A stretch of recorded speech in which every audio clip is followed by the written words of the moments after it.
Welcome to God's Love for the Unlovable, Gospel Rant, Vagabond Diaries. In the last couple of rants, I've shared from my latest middle schooler fantasy book, which is also an adult fantasy book, The Tale of the Orphan Magician. It's the fourth in my Kingdom Quest series. Check it out. It's a C.S. Lewis Chronicles-esque, where the gospel is there, but it's just not in your face. I think it's just great discipleship for young teens, whether they're Christians or not. I think it can be a path. The idea is to really give people a good framework for the gospel. And when they hear it, they go, oh yeah, that makes sense to me, right? So I wanted to give you listeners a sense of the importance of this subtle messaging in the new book.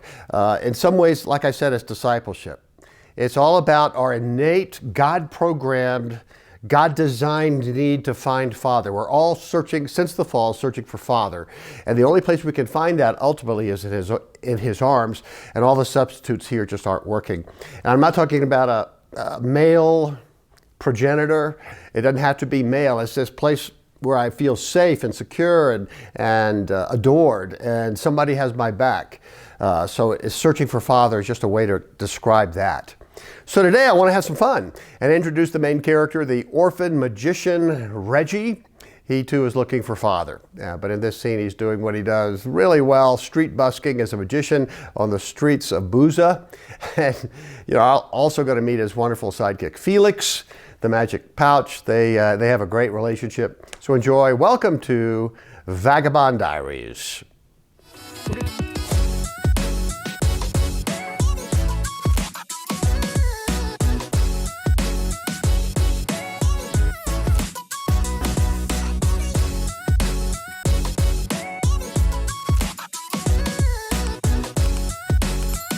Okay, let me introduce you to Reggie, the amazing Raziel.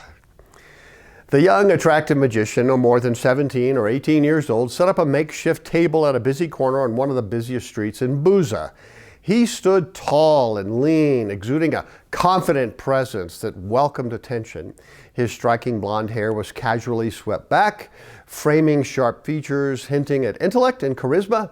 His azure eyes sparkled with a touch of mischief. To sum it all up, he was street smart, quick on his feet, and adept at reading people and situations. Raziel the Magnificent was dressed casually in a bright yellow t-shirt with "I've got this" artfully scrolled on the front. A blue denim jacket, worn blue jeans, and rustic sandals completed his ensemble. A colorful scarf draped around his neck and a Birmingham Red Wings baseball cap on his head barely controlled his mop of blonde, almost white hair. The Red Wings were the world champions in the Dragon Baseball League last year, defeating the Yellow Eyes in Game 7 on a miraculous walk-off home run. Their swag is everywhere in Buzah. Hey, anyone want to see something crazy? He shouted above the din of people on their way to or from the Buzah Central Park, the home of the Cayenne Zoo and Observatory. He smiled as a couple with young children began to walk his way. Fish hooked, he thought to himself. He winked at the parents before he turned his blue eyes directly towards the little girl, cocked his head slightly and said, "Have you ever seen real magic?" She was thrilled, as if this was the best thing that had ever happened to her. Her eyes grew as big as the full moon and her face split with a huge grin as she shook her head no. "Well, you are in for a real treat. Is this your brother?" the magician asked her. Her brother had sheepishly cuddled up against his older sister. She looked at him and nodded. "He's only 6, I'm 10. "Well, 10, we will have some real fun this afternoon." The growing crowd chuckled at the magician's patter. No, said the girl with some urgency. "I'm 10 years old. My name is Samantha." Oh, my bad. Can I call you Sam?" She nodded as she cutely swayed her body like young children do. The magician placed a small, shiny cup and a vibrant red ball on the table. "Everybody, come closer or you'll miss the magic. Come on, make room." More people drew near. The magician's excitement was infectious. He held the ball high so everyone could see it. "So, Sam," he instructed the little girl loud enough that all could hear, and handed her the red ball. "Okay, I want you to look and see if it's just a regular ball, right? No tricks, right?" She held the ball in her hand like she was inspecting the crown jewels. She touched it and then tried to shake it. She even showed it to her brother, whose name was Bobby. He quickly touched it, imitating his sister. "Just a ball," she said with a shrug of her shoulders and still smiling. Raziel took the ball and placed it carefully under the cup. Then he tapped the cup with a magic wand that had just appeared in his hand. "Observe carefully. I can't lose that ball. You can't be a magician without the red ball, right?" He lifted his wand, waved it over the table and the entire crowd, and exclaimed the magic words, "Presto changeo," a couple of times. Then he cautiously leaned the edge of the cup closest to him to peek underneath. Not enough magic yet. Too early, I suppose. My wand needs to warm up."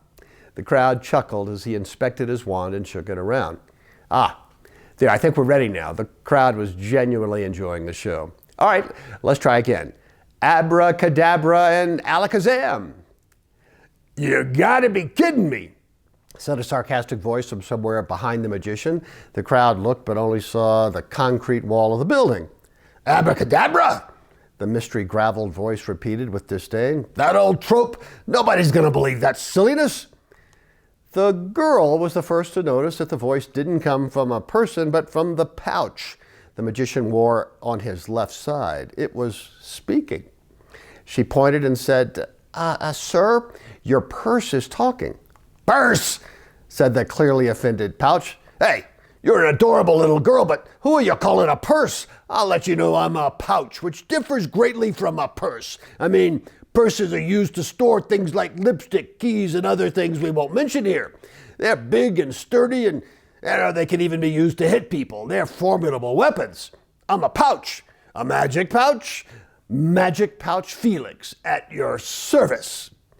The crowd couldn't believe it and started clapping at the surprising show of ventriloquism.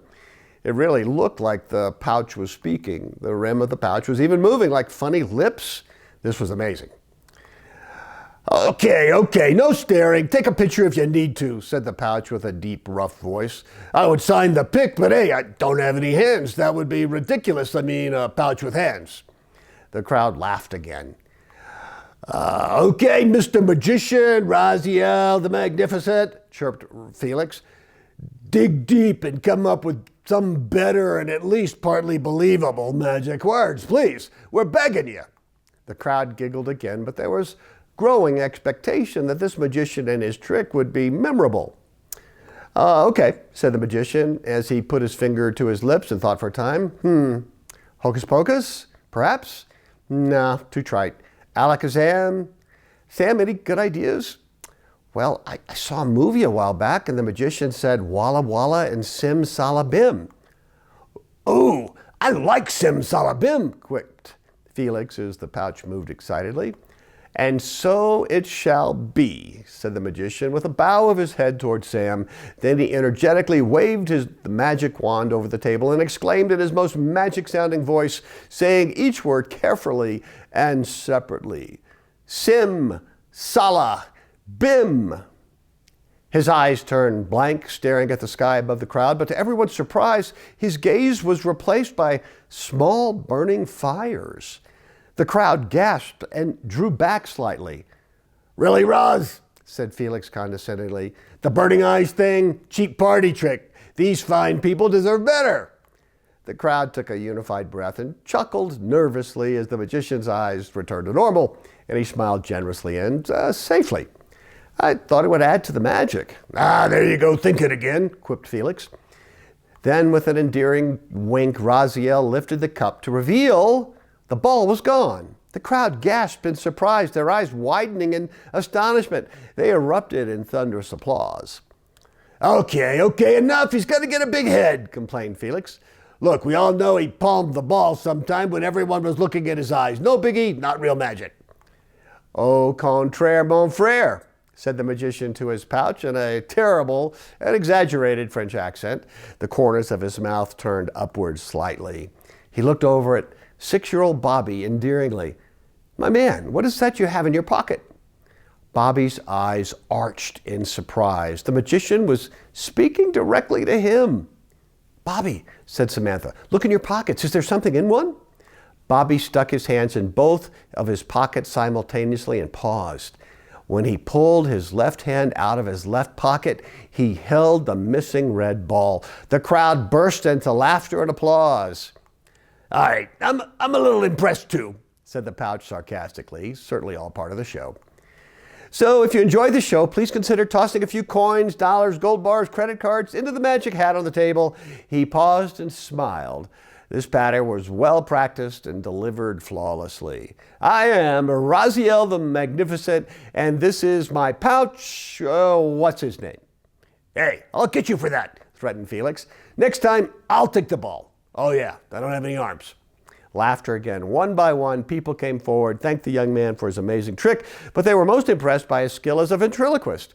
"Best I've ever seen," said one elderly man. "You should really go on the road or a Maratsim's Got Talent show. Really funny."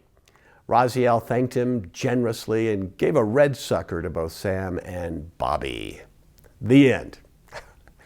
Well, so what do you think? Right? It was enjoyable. Fun characters. Felix is a rip. Your middle schooler is going to love the entire book. There's trolls, elves, dwarves, giants, pirates, an entire continent, and a world war. There's special operation forces. It has it all. But it also has an important message for your teens, right? Everyone's searching for Father. And ultimately, that's God.